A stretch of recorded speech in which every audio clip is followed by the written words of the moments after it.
Welcome to Slash Bash, where today I am bringing you another Choosing Beggar Reddit video. In our first story, an ex-friend wanted me to work for him. Guess how much he wanted to pay? Let's jump right in.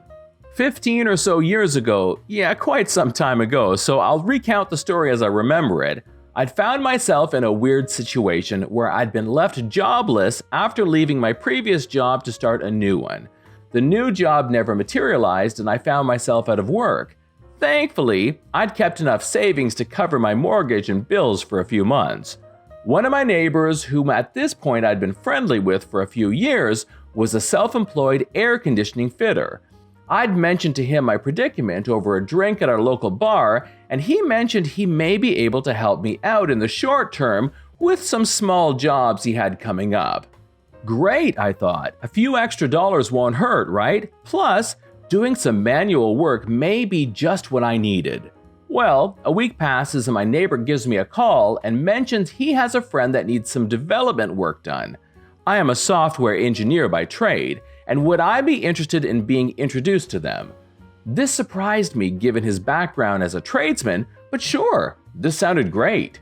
Sure, I said, let me know their details and I'll set something up. He looked at me puzzled and said, no, I'll set it up. You just need to come on a call when I ask you to, okay? Alarm bells were starting to sound in my head. Okay, just what exactly is this work? I asked.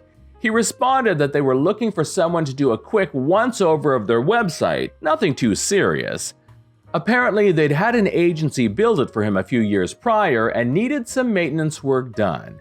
Now, this isn't exactly my area of expertise, but I did have a grounding in web development, though my knowledge was a little outdated. This is where it got weird. I asked him how much his friend was willing to pay for my time. His response is permanently etched in my memory. What? If anyone's going to pay you, it will be me and my business, but since you're out of work right now, you've got loads of free time to just do this as a favor for me. I politely declined his overly generous offer. He immediately got mad at me, shouting down the phone things like, "You can't decline this, I've already told my friend I know someone that can do the work," and "You're going to claim job-seeking benefits anyway, that'll be good enough payment." The conversation lasted a few more minutes with me trying to get him to see at least a little reason. We had been friendly for some time after all. Enough was enough, and I hung up. 30 minutes later, my doorbell rings. I was in the middle of typing out some emails and just about to start doing some general chores around the house. Surprise, surprise, it was my neighbor. He was so offended that I hung up on him that he just had to give me a piece of his mind. Needless to say, I wasn't going to take much more of this and just closed the door on him, moved to another room, and ignored the banging at my door. As fate would have it, I found a new job pretty quickly. The company I ended up working for was run by a great guy that I got on really well with. Over lunch, nearly a year after the ordeal above, I found out that my boss knows my idiot neighbor as well as the client that wanted the work done on his site. They'd been friends for years. Not only was the description of the work completely wrong, but the client was also willing to pay big money for someone to work in-house on their site for a year. I'm so glad I dodged that bullet, though living near to that guy did take its toll. If anyone cares, the idiot neighbor moved away a few years later. Good riddance. Story number 2. Begging tenant wants to make it big as a streamer. So about 6 months ago, I had a new tenant move into my basement suite. The guy was young and couldn't provide any references or a cosigner as he was moving out of his parents' house for the first time, and apparently things were rocky at home. I decided to take a chance on him, as he seemed like a genuine person, and I could empathize with his situation having gone through the same thing when I first moved out. He worked at a nearby grocery store and provided proof of income at the time. After about a month, I started to notice that his car almost never left the driveway. I left it alone for a bit, but after a couple of weeks, I approached him one day outside and asked if everything was okay at work. He said everything was fine, he just cut back his hours to focus on his other job as a streamer. He assured me that he would still be able to make rent. A week or so goes by and he starts to complain that he's getting poor internet connection and needs faster upload speeds to support a higher quality stream. I said he would either need to pay me the difference himself to upgrade the speeds, or he could arrange for his own service in the basement. He chose the former. Another month goes by and he tells me that he's going to be a bit late on rent and that he didn't have the money for utilities yet. I said that wasn't acceptable given the circumstances and that I would be reducing the speed on the internet as he wasn't able to pay the additional $50. He immediately starts into a story about how he's really growing his channel and that he'll be making a lot more money soon. I didn't believe a word of it and told him he needed to have the overdue amount by month's end or I would start eviction proceedings. Another few days goes by and I see a series of large Amazon packages start to arrive. He was very obviously assembling a new computer.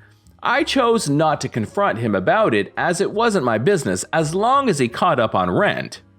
Sure enough, come the end of the month, he only had a fraction of the overdue rent and didn't have anything for the next month's rent or utilities.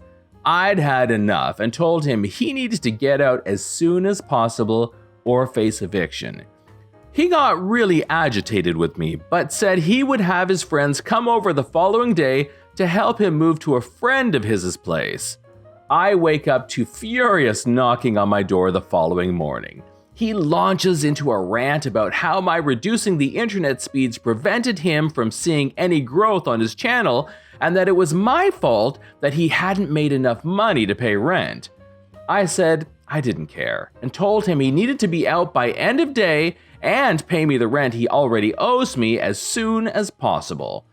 20 minutes later, he's at my door again, this time begging me to let him stay and asking me to upgrade to even faster internet than last time. I told him to get lost. His friends helped him move out later that day. I still haven't gotten a transfer for the overdue rent, lol. Maybe it's never found fast enough internet.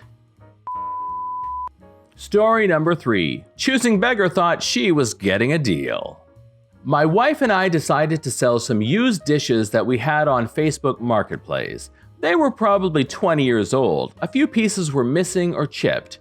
Apparently, this brand of dishware is collectible, and when we were looking online to figure out how much to charge, we found out the teapot for the set was worth $200 in mint condition.